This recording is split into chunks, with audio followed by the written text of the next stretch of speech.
Hey everyone. Today we are going to learn how to find the molecular formula.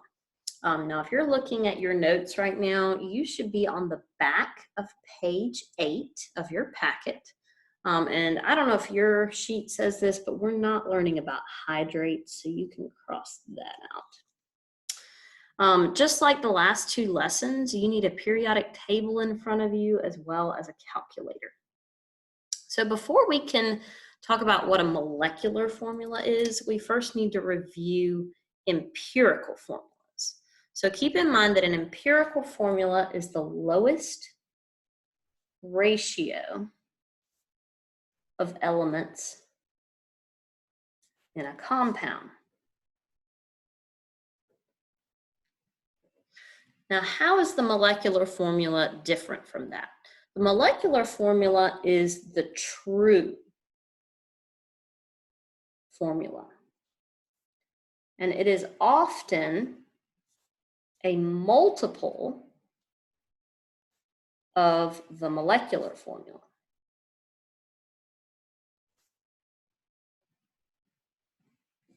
So for example, let's say you have the empirical formula CH2O. There could be multiple molecular formulas from this same empirical formula. It just depends on what the multiple is. So if you multiplied all these subscripts by 2, your molecular formula would be C2H4O2. If you multiplied all of these subscripts by 3, you would get C3H6O3. So you can see from this example that you can have two molecular formulas that have the same empirical formula. So a molecular formula usually can still be reduced to a lower form. So how do you find the molecular formula or the true formula? Well, first you have to find the empirical formula, which is what we learned how to do yesterday. After you find the empirical formula, you need to find its mass. And then after you find its mass, you need to divide. So what's going to happen is in the problem, they're going to give you a mass. The mass that they give you is the mass of the molecular formula. So you're going to take that mass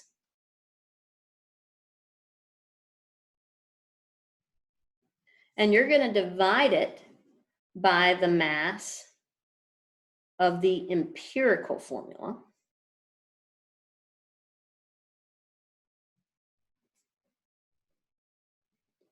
And that's going to give you a multiple. Now let's make a few other notes about each of these things. First of all, where do you get the molecular formula's mass? That's given to you in the problem. Where do you get the mass of the empirical formula? You're going to have to calculate that yourself. And then lastly, what's the purpose of finding this multiple? What are we going to do with it? Well, you're going to do the same thing I did up here at the top when I multiplied this empirical formula by 2 or by 3. You're going to do that to your empirical formula, multiply it by the multiple in order to get your molecular formula. Oops, that should say multiply, my bad. Multiply by the empirical formula.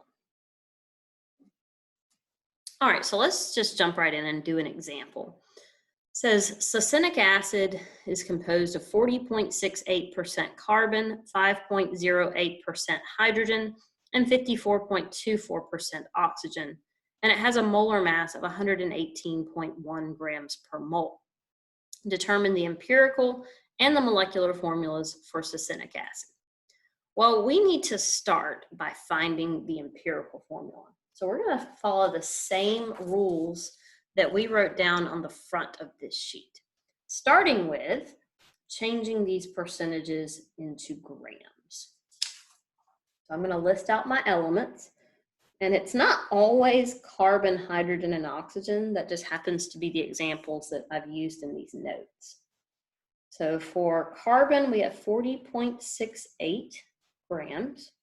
Hydrogen is 5.08 grams. Oxygen is 54.24 grams. All right, step 2 says to divide by the molar mass.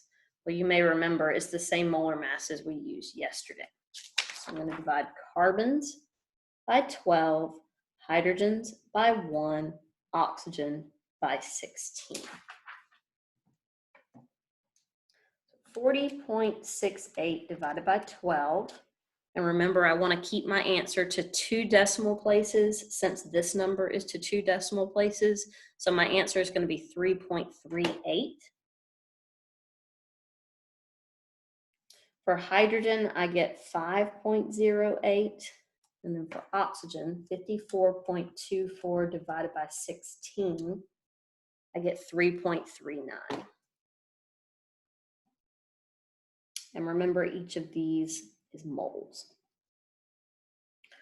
All right, back to our notes. Step 3 says to divide by the smallest number. So the smallest number is 3.38.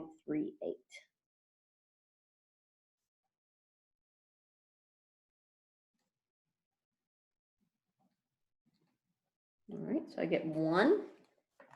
5.08 divided by 3.38 is 1.5. And you can see these numbers are almost the same, so I'm going to get 1 for that as well.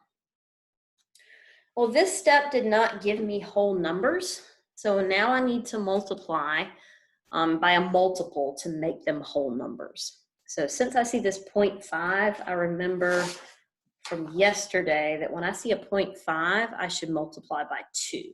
So I'm going to do the same thing here. And remember, you have to multiply all of them by 2, not just hydrogen. So I get 2, 3, and 2. C2H3O2. That's the empirical formula.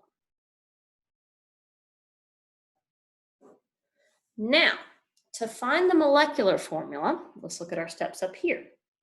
I've already found the empirical formula, so step 1's over. Step 2, find the mass of the empirical formula. So that's what I need to do next. So there's 2 carbons, 2 times 12 is 24. 3 hydrogens, 3 times 1 is 3. And then 2 oxygens. What I'm doing here, I know I might be going a little fast, but I'm just finding the molar mass. Y'all have done this a ton of times at this point. So just find the molar mass of the empirical formula, add all these together, and you get 59 grams per mole. And then the last step is to use this equation. Divide the mass of the molecular formula, which is given to you in the problem. So that must be this 118.1. I'm going to divide that by the mass of the empirical formula, which is what I just found, 59. So 118.1 divided by 59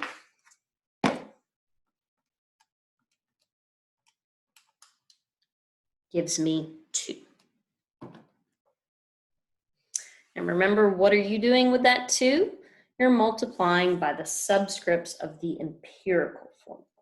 So the molecular formula, I apologize, I'm running out of room, so I'm going to have to abbreviate here.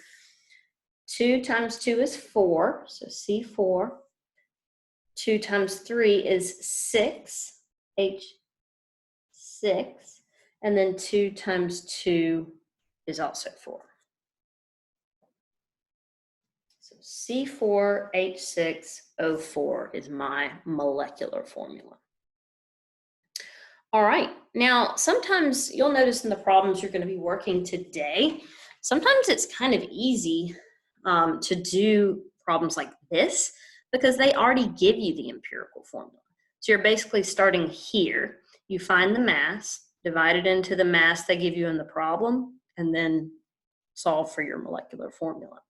So you'll notice, I think the first 2 problems you have to do today are pretty simple. That part's already done for you. But then the rest of the problems, you're going to have to find the empirical formula first and then proceed with the rest of the problem.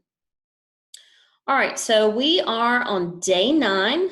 So you're going to be completing the back of page 10, and then you're going to be turning in these sheets to me, the ones you have been completing for the past 3 days.